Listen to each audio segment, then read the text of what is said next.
Hello and welcome to this video. In this video I'm going to be talking about this healing chart that I've been speaking about for so long. It's been about 5 years in the making, and I'm going to be taking you through all of the different references that are listed on the chart, and hopefully you'll get a better understanding of how to use this chart for yourself. Just a disclaimer, the chart itself that you see in front of you is a combination of my own experiences and studies and research over the last 30 years.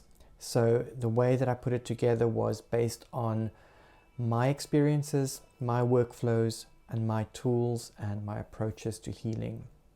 And each person's got a slightly different approach, so you may have certain elements of this chart that you'll never touch on, and there's other elements that you'll use more often, and you may even disagree on some of the positions or naming conventions that I'm using, and that's okay. Just know that the chart is there as a tool for you to use, and you can adapt the workflows based on what you are working with and also what your understanding is. Also, because this has been 30 years in the making with my research, this is based on years and years and years of experience in the field. And my experience may be very, very different to yours. So there may be sections of this chart that you do not connect with at all, and that you have no idea what they're all about, and that's okay as well. And somewhere along the way in your research and your studies, you may come across new elements that you then have an aha moment about on the chart, and then you start working with that. So don't feel overwhelmed by the chart. I think in general, when we see something like that, it can be a little bit overwhelming because there's so many points listed on there.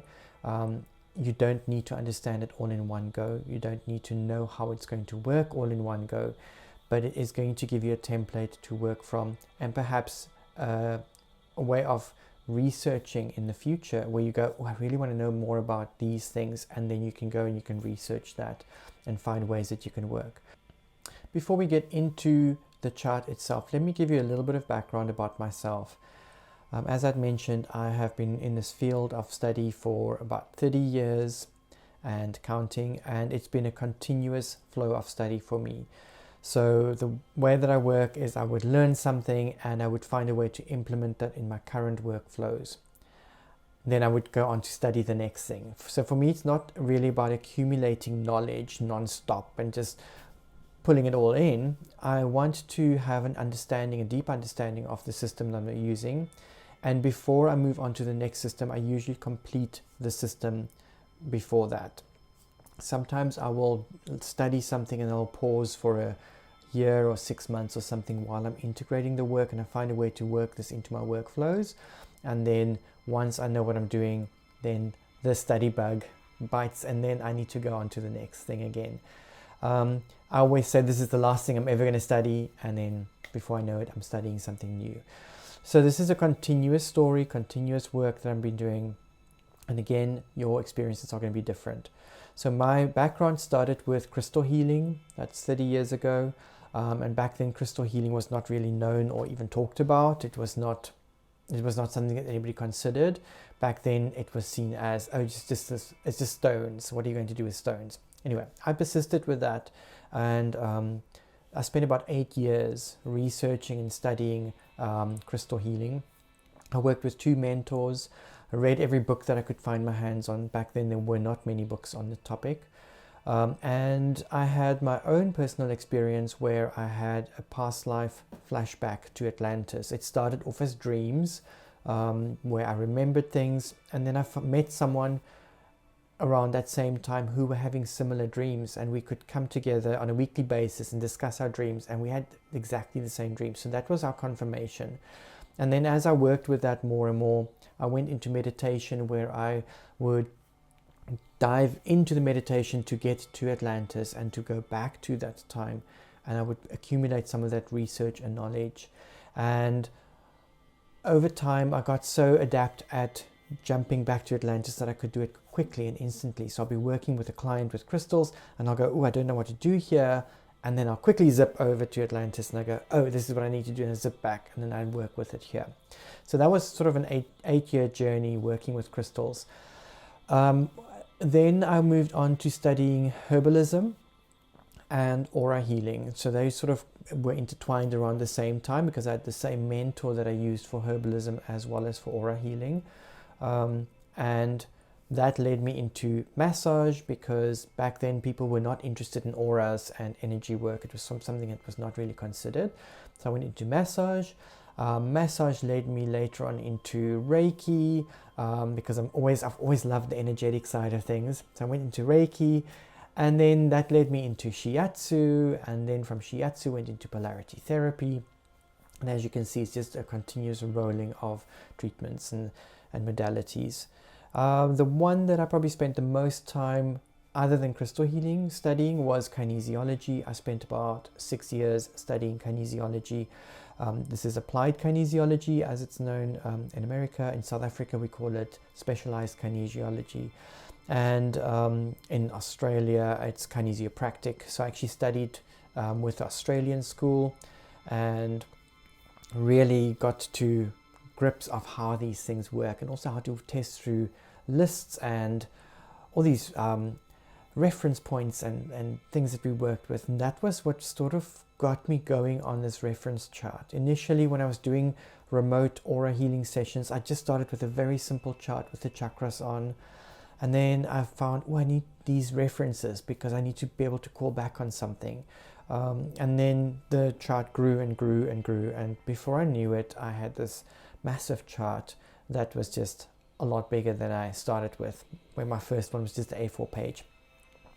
And I've been adding on ever since. When the whole COVID story started in 2019, 2020, I was forced to close my healing practice, a hands-on healing practice that was very successful in Cape Town.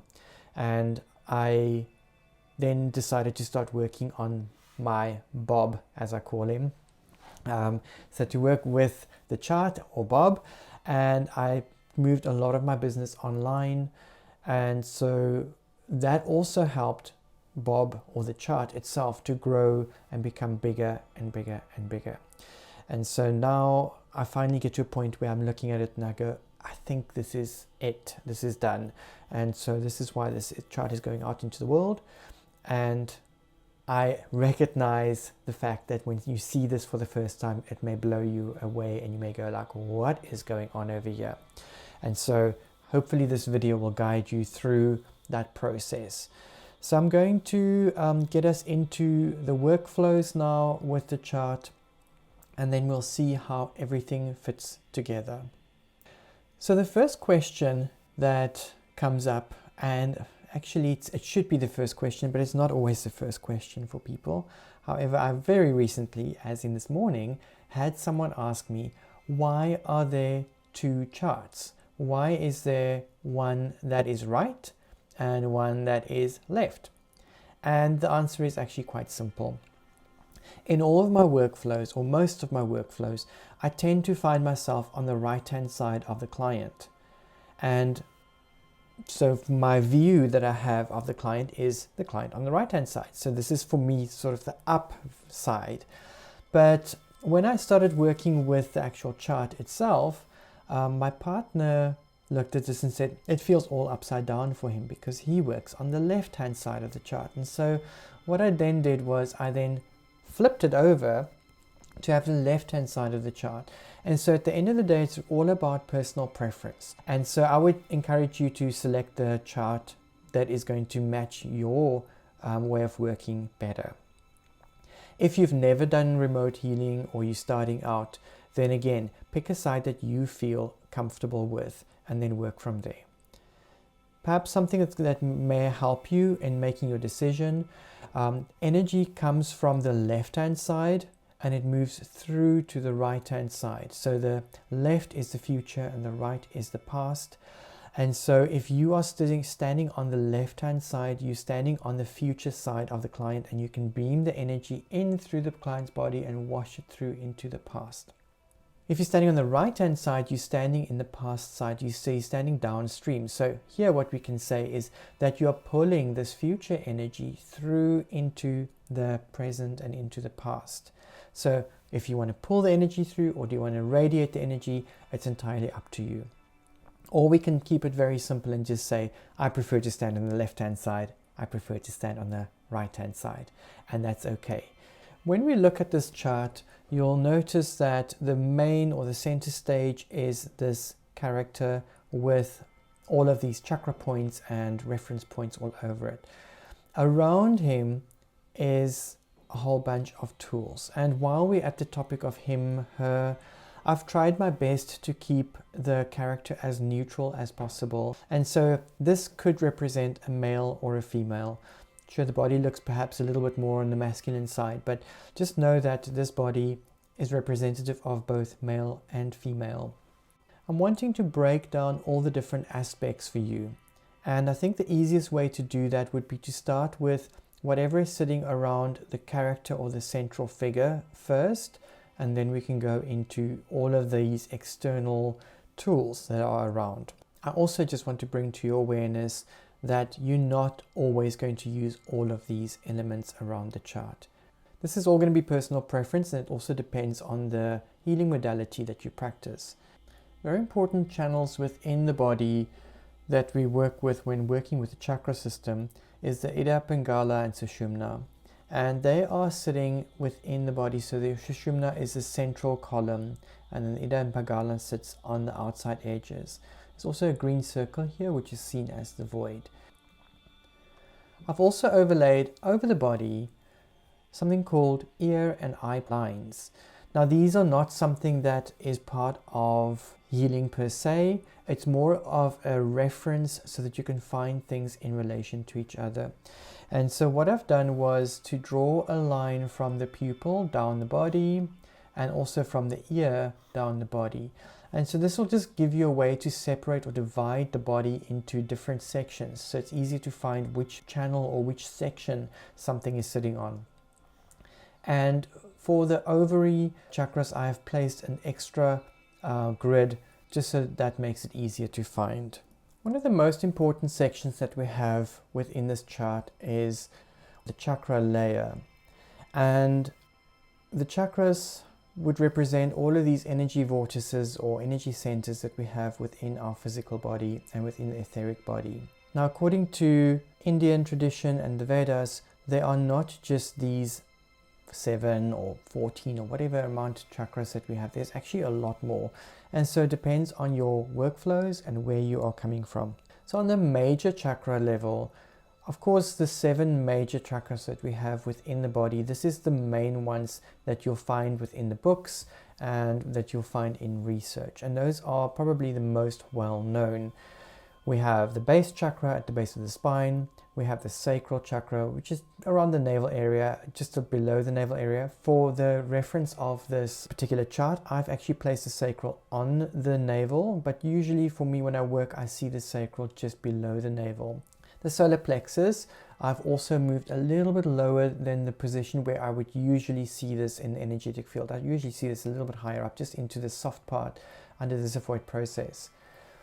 The heart center is in the center of the chest, and I probably have placed this one a little bit higher than what I would usually see this. I would normally see that a little bit lower, and I've moved some of these a little bit up or down just to make it easier to fit all the other reference points in around that. Throat center, which is around the throat and neck area. Then we've got the third eye, which is sitting on the glabella, and then the crown chakra, which is on the top of the head. The extra ones that we have here at the top and the bottom, these are actually not necessarily chakras. So I tend to see them more as portals or gateways. And so what I've done is I've given them a circular shape instead of giving them the chakra shape. That's just a way to distinguish between the portals and the chakras. This bottom one is the earth gateway. Then we've got the earth star. Then when we go to the top, so above the crown, we have the soul star, and above the soul star we have the spirit star, and then we've got the universal gateway, the galactic gateway, and then divine gateway. And so again, You may connect with some of these, or perhaps you don't connect with these at all, and that is okay. Work with the points that you connect with. Then we've got our minor chakras. And the first thing I want to bring to your awareness and attention is some of these chakras have these stripy fills within them. So there's some up here and there's some up here. The ones with the lined fills, those indicate that they are behind the body or at the back side of the body or at the bottom of the body. So here we've got the feet chakras. They are sitting on the soles of the feet, so they are not technically visible from the front view as I've got them here. So this is why they have the lined fill. Then we've got on each of the major joints there is a chakra usually. So on the ankle we've got our ankle chakras. On the knees we've got the knee chakras. Then we've got the hip chakras. We also have the ovary chakras. Now you may think that men do not have ovaries, but we do have ovary chakras. Then we've got our hara chakra or our hara point. I've got the spleen chakra and the liver gallbladder. So spleen can be spleen pancreas. There would be another minor point, but I just huddled them together for spleen and pancreas. This is for liver and gallbladder. Again, there would be two separate chakras here, but for ease and for workflows, I've put them together. We've got the shoulder chakras, the elbow chakras, and then the palm chakra. We've got the higher heart, and then we've got the carotid chakras, or the carotid arteries, or the carotid sinuses, and they link us in with the parasympathetic nervous system. So they're actually really, really important points. We've got our ear chakras, and I am actually missing two other ones. Quickly go back. I should have my temple chakras on there. I forgot to put them in. So we've also got temple chakras over here. And then we've got, these ones are not listed on the chart normally. I've just added them in for this demo. We've actually got chakras behind the eyeballs as well. I didn't want to overwhelm and overpower this entire chart by having too many points, because then this can start looking like a Christmas tree, and it already looks like a Christmas tree. So I didn't place these eye chakras in, but in the reference manual I will be adding them in to talk a little bit about them as well. The next level of the chart would consist of all the reflex points. Now these reflexes come from applied kinesiology or specialized kinesiology or kinesiopractic. First we'll have pulse points. So on each of the sides you have pulse points, and you can see that they are color coded with a light and a dark color. So for example, bladder and kidney, gallbladder and liver, small intestine and heart. If we go over to the next page, then you've got your next set of organs. So again, memorize these colors because they will represent the different meridians and organs that we're working with within the system. The next level is our meridian beginning and end points. Now I have not labeled the face and the chest points because that'll just get too crazy with labeling. So what I've done is I've kept the labeling to the hands and the feet. Now when we have a look at, let's zoom into the hand, you'll see that some of the points are little donut shapes and other points are solid. And so the beginning points of a line would be represented by a solid, and a donut shape is the end point. So if we look at the face, for example, this is where the color coding comes in really, really important. As you get to know the colors, you'll know that this is the beginning point for the stomach meridian, beginning point for the gallbladder, beginning point for the bladder, and then these are end points for small intestine, triple warmer, end points for your governing and central meridians. And then we've got large intestine points over there. Again, on the chest, same thing. If you know what the color represents, you'll know what is the beginning and end point for each of these meridians. They're all labeled on the hands and the feet, and this is also a really good way to memorize your colors, because you'll see that this orange yellow color is spleen, while the yellow color is stomach, and light green is gallbladder, while the dark green is liver. One final point. Here at the bottom, you'll see this little crescent moon shape. That's actually two meridian points sitting on top of each other. Technically, they sit right next to each other, but what I did for ease of viewing is to put them slightly overlapping each other, and I felt that I didn't really need a little black outline because the little crescent moon shape will be enough reference. Next we have the alarm points. Now alarm points is something that we use within Chinese medicine and kinesiology. So in Chinese medicine, the alarm points or mu points are used to check over or under energy. And so they are represented by these hexagonal shapes. So again, the color codes are exactly the same. You can see from the little edge color what meridian we are working with. So we've got lung over here, we've got the pericardium, then the heart, and then the stomach. And you can work your way through and find all of those colors.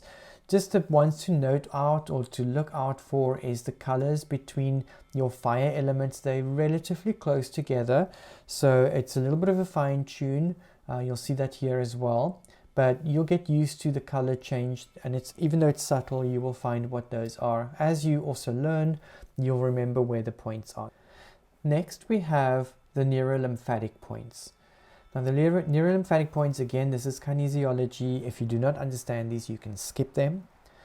They work with exactly the same color schemes. So we've got our white, black, we've got our different shades of red. So there's a red and a red and a red and a red.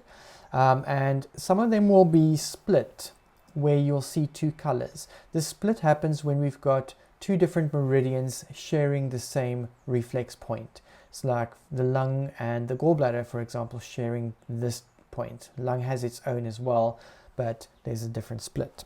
Okay. Next are the neuro-emotionals. So the neuro-emotionals, you'll see again with some of these, they'll be lined or striped and others will be solid. The ones that have the stripes through them, these are representative of points that are sitting on the back of the body. So this will be at the back of the head, at the back of the neck, this is at the back of the shoulders, this is in front, so this is a solid again. And wherever we've got a solid, this is in the front of the body, and those are all in the front of the body, so where you can see them. Around the face, you'll see these lines of text, and they represent eye modes or eye rotation points or directions. So this is something also comes from kinesiology. I think NLP and EFT also makes use of these. On the one side, you'll find something called potentizer. This actually represents a virtual radionics machine. And with that is also the witness and the remedy. So, of course, the witness and the remedy, they will sit on top of each other. I've just put them next to each other for ease of use over here. So both of these, the radionics plus the witness and remedy, those are all part and parcel of the same thing. So the witness would be the placement where you place something to do with the client, whether it is hair or it's like a hair follicle or a nail clipping. I find both of those a little bit macabre, so I don't really like working with that. You could place the client's name or date of birth or even a photograph of the person in the witness. And the remedy is where we place something that we're sending to the client. So whether it is a crystal or perhaps it could even be a glass of water that is energized or potentized by the frequencies that you're working with. And then you can send that water to the client to drink. Here with the radionics dials, we have quite a few different dials. And I think it's about 12 here, yeah. And we're working with 0 to 9 in a frequency scale. Now, you can decide how you want to represent these numbers, and depending on what your quality of your chart is, whether you've got a paper chart or a laminated one. If you've got a laminated one, you could use a non-permanent marker to fill in what the values are, and you can wipe them off afterwards. I've got mine on canvas, so I'm definitely not doing that. What I do is I use tachyon xylurises, and the xylurises are little donut shapes, and I place a little donut over the appropriate number that is required. But if you don't have those, you could also use small crystals, and so you can place the crystal perhaps on one side and just let it point in the direction, or maybe even have the crystal in the center and let it point in the direction of the number that you're using. You don't have to use all of the dials, only fill in the dials that are required, and then you set your potency for the session. The chakra structure diagram is placed a little bit out to the side. It's not something that's used all the time. We use this as a form or a way to diagnose how a specific chakra is looking. So this is something that we refer to for each chakra individually, and it's only when you really require that. And so the way that I would work is I would, let's say for example, go to the base chakra, and then I say, can I just get what the structure is like?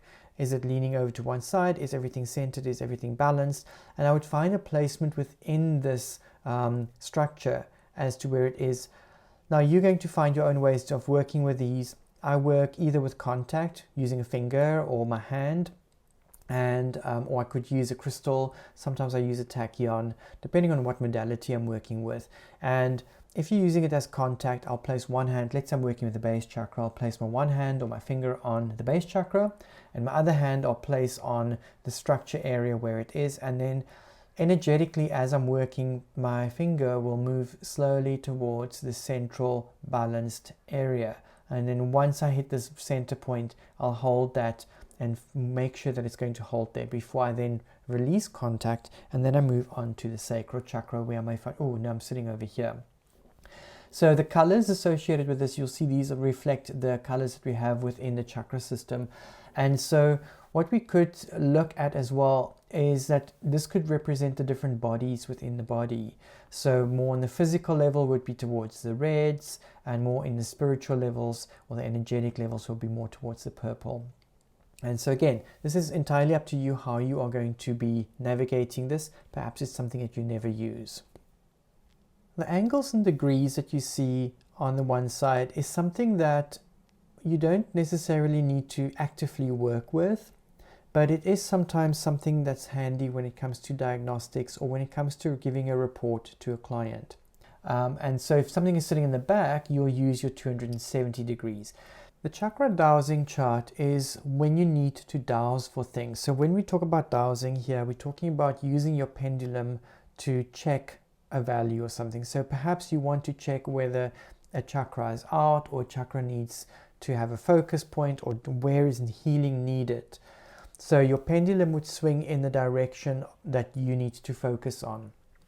Now you'll notice that I've got these lines of little dots all the way around, and each of them's got their own level. So I've got the etheric template, celestial, astral, mental, emotional, etheric, and causal. These are the different levels of the body. I did not include the physical because usually when it comes to chakras, I tend to look a little bit higher. You can check, that could be your first thing where you check, is it on the physical level? So what you can do when, let's say for example, Alta Major indicates as something, I like to use contact. So I actually place my finger on etheric, and then I'll see if the pendulum is giving me a different spin or something, and then I'll move my finger along to see where the issue lies.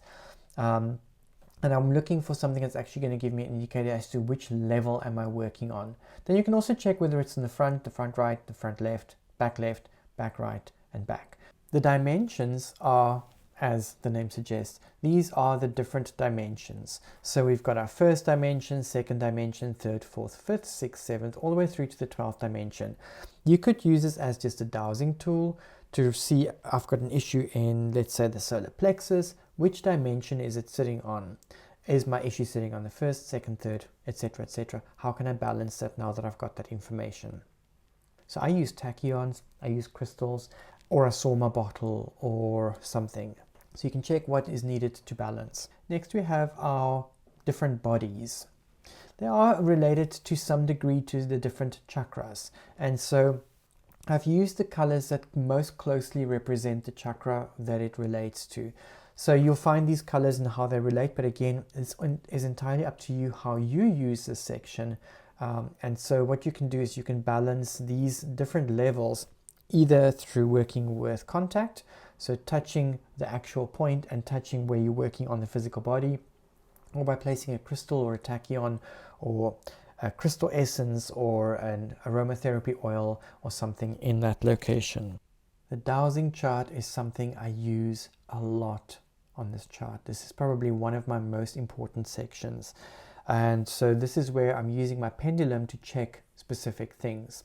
There's many different levels and layers to this particular Dowsing Chart, and so it works with intention. What are you wanting to find? So if I'm wanting to find a percentage, my intention is to find a percentage, right? And so then I will be dowsing this. If my intention is to find a number, I'll be dowsing this section. And so depending on where you're at and what you're working with, there are parts of this that you will probably never use, and there's other parts that you'll use very often.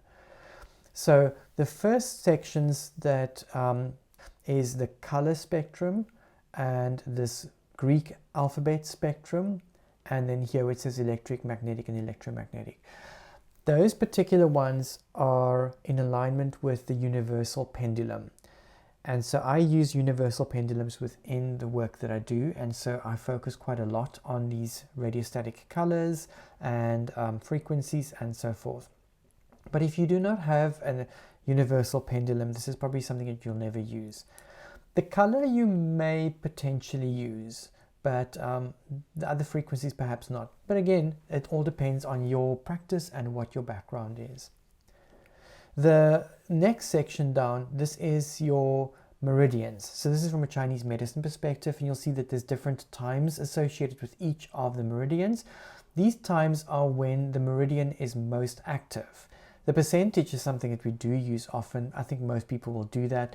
And this is where you can check the percentage level of something's activity. Like, what is the percentage activity of the chakra? Is the percentage over? And what is that over percentage level? Is it under? What is the under percentage level? So this is something that we use a lot. The 0 through to 9 is also quite a handy section to use, and we use that to dowse specific numbers. Now, this is not just single digit numbers. When I have to dowse for something, let's say I need to dowse a much larger number, what I will do is my first question would be, how many digits do I have? And so it may swing to 4, and I know I've got 4 digits. Then I would say, okay, what's the first digit? And let's say it swings to 2, then it'll be my first digit. And then what's my second digit? It may go to 7. And then what's my next digit? It may go to 5. And what's my next digit? It may go to 9. So now I know it's 2,759. Frequency scale is something that a lot of people will most likely not use. This is where we would move the frequency up or down. And so I work with contact over here. Let's say, for example, I'm working on a chakra and I feel the energy in the chakra is low. Then I could dowse to find where is it sitting. And let's say I find the energy is sitting at 100. I'll place one hand on the base chakra, and then with my other hand on the frequency scale, I'll very slowly move my finger or my hand up. And as I do that, I also track the energy until I get the frequency to be at the level where it needs to be. The contrary motion frequency scale is also something that people will most likely not use all that often. And this is a scale that moves up on the one side, and as it moves up on the one side, it moves down on the other side. So it's more like a balancing act over here. You could use this in the same way as what you've used with the frequency scale, where we would dowse to find where we are within a specific level and then find a way to neutralize or balance the energy. Where would be the balancing factor for that? I like to use contact over here. Sometimes I'll use a tachyon or maybe a crystal to do this work. The information section on the bottom section of the chart is focused on aura healing, and the aura healing that I studied and also that I developed myself over the years. With each teacher that I've had, there was different elements that came in, and I think over the years I've just developed my own techniques as I studied more and as I have more experience with clients. And there's also things that would come up, especially on the entity section, where initially I only had maybe 5 entities that I was familiar with. But as I become more and more familiar with other entities, I could then name them and add them to the list. These healing techniques and entities is something that may be completely foreign to you and something that you most likely will never use. And that's okay, but it is something that you can test through. Now, I would suggest if you are going to be working with some of these things, that you have to be familiar with what they mean for you. And a lot of these things you can find online if you do a search for these. There's not always a lot of information, but just see. And if this is something that you do not resonate with, then just ignore this section of the chart. If entities shows up, so you can see in the list there's negative elementals, there's astral entities general, there's parasites. These ones, they've got their own ways of working. If entity specific indicates, then I will move on to the specific entity list where I would check through these 26. Now, there's more of these entities out there that I have not encountered. It doesn't mean that they're not real. So for myself, if there's something that's new for me, it will come up as an unknown. For you, you may find that you have your extensive list, so you may want to work with your own personal list as well. Also, as I had mentioned, some of these entities may have different names in different traditions. And so you may find that maybe a dragon or mamlambo indicates for you, but you've got a different name for it. And so you'll get used to how these things will also work in the work that you do. And for me, it's very important to know which entity I'm dealing with, because each of these entities have a very different way of treatment. So I will not treat a black witch, for example, in the same way as a Femba curse or a Tokolosh. So each of them's got a different approach to the healing. And so if I know which entity I'm dealing with, I know where to look for it and I know how to treat that. If you are not working with entities, I would suggest that you practice caution here. Entities are not to be played with. So it's not just about saying, oh, you've got a black witch and let's zap the black witch. I would really, really caution you to be very careful here. If you do not know about entities, it's not your forte, it's not your business to work with, then perhaps just really ignore this part, because if you treat an entity in the wrong way, it could backfire. So I'm not trying to be fear-mongering over here. I'm just wanting to be practical. Entities are not to be played with if you do not know what you're doing. In the top corner, you'll see generation. These usually come up within every single healing session that we do. I'm going to zoom into the center bit over here. The central bit is you, where you are right now. Then you've got first breath. There's 1 minute, 2 minutes, 3 minutes, 4 minutes, 5 minutes. This is your first breath after you were born. This is 1 minute after you're born, 2 minutes, 3 minutes, 4 minutes, 5 minutes. So this is within the first 5 minutes of birth. Then you've got your first, second, and third trimester. And so this is when you were in the womb. Conception is when you were conceived. Then as we zoom out onto that, you'll see that we've got the mother and the father side. And so for each side, so for the mother side, she will have a mother and a father. Father will have a father and a mother. And let's say we go to the mother line, she will have a mother and a father, and they will have a mother and a father and a mother and a father.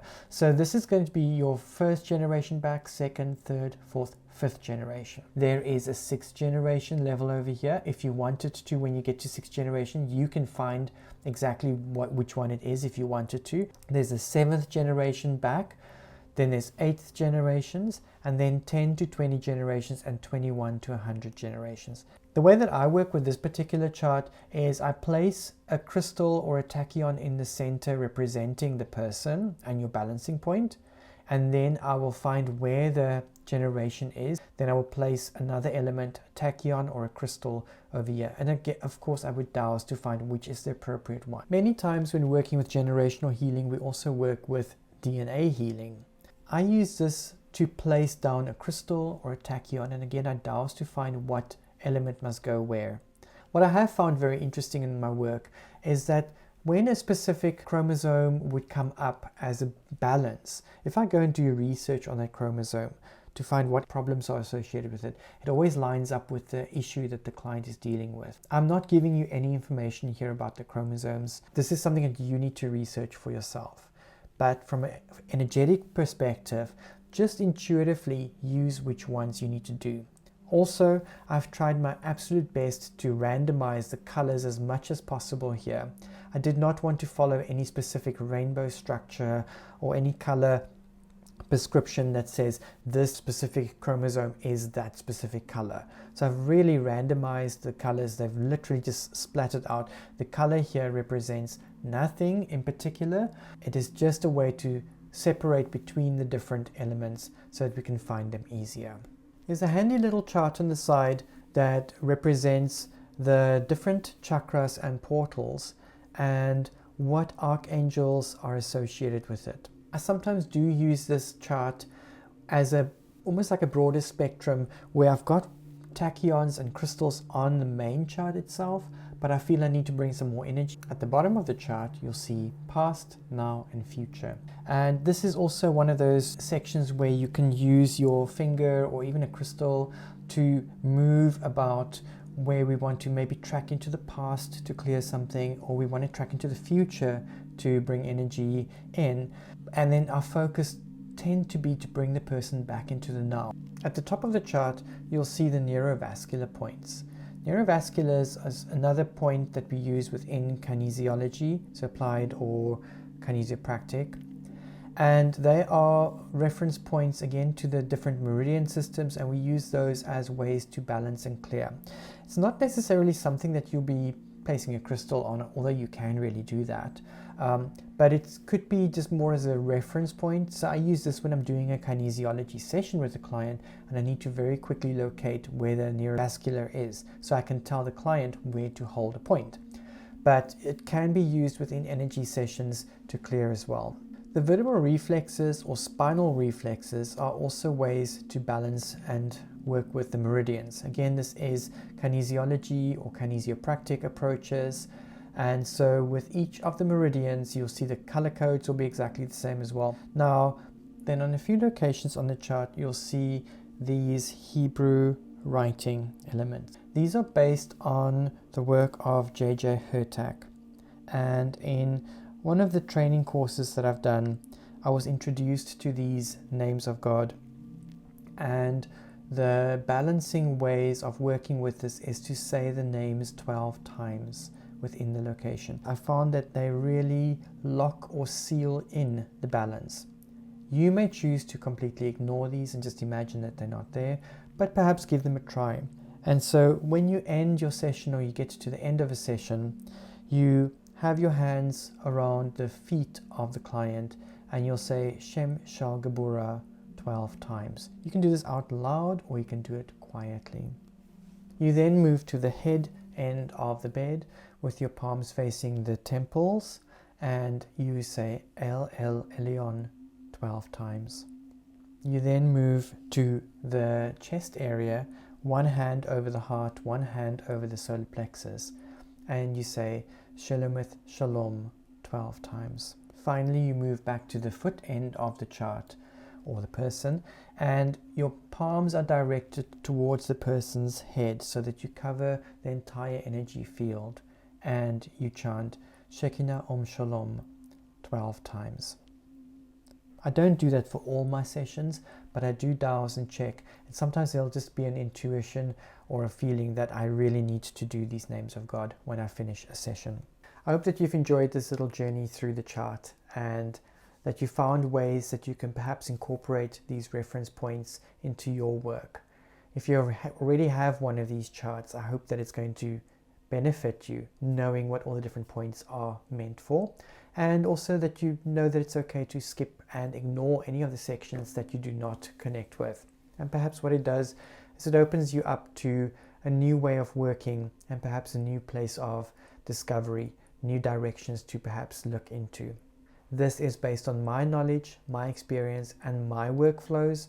So what I have here may not fully resonate with you, but it will give you a template or a starting point where you can work from, and you know that you can ignore what you do not connect with.